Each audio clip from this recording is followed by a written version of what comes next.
Você já parou para pensar que 4 dos 5 países socialistas do mundo são budistas? China, Vietnã, Laos, Coreia Popular. Será que isso tudo quer dizer alguma coisa?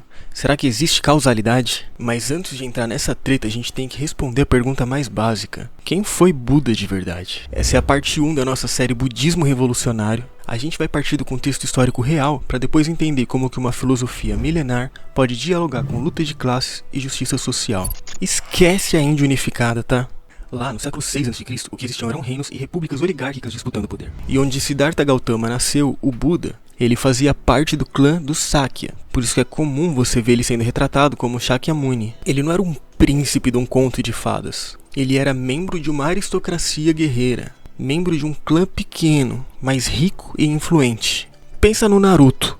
Mesmo que exista um Hokage ou algo assim, decisões da vila passam por clãs influentes como os Uchiha, os Hyuga, ou como já foi entre os Uchiha e os Senju. Mas enfim, o que acontece é que a economia estava explodindo na época. E assim surgiu uma nova classe, os comerciantes ricos. Mas esses comerciantes ricos começaram a questionar o poder absoluto dos Brahmanes. Como assim? A religião dominante na época era o brahmanismo védico, o que envolvia rituais caros, sacrifícios de animais, controle total de sacerdotes. E é nesse contexto que nascem os Shramanas, que eram os ascetas que largavam tudo isso para poder vagar, debater, para buscar a verdade fora do sistema. Eles eram os punks da época, e o Buda foi um deles. Nosso querido Siddhartha Gautama não vivia em um palácio de mármore.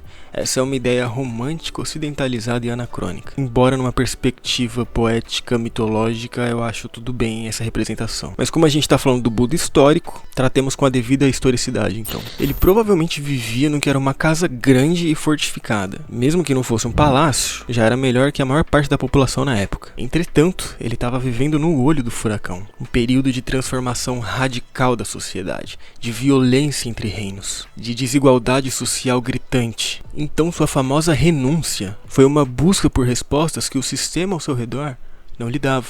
Então ele vagou, estudou com os mais diferentes mestres ascetas, praticou austeridade radical e aí ele chegou na sua conclusão. Nem a vida de luxo, nem a autotortura levam à libertação, à iluminação. E foi assim que surgiu o caminho do meio. E a sua proposta? Uma filosofia prática, baseada na observação da mente, no fim do sofrimento e na ética com o outro. Isso é fundamental. Então o Buda histórico não era um deus ou um raio que caiu do céu e brotou. O nosso querido e venerável Punk. Gautama Buda era um produto do seu tempo que ofereceu resposta à crise espiritual e social da época.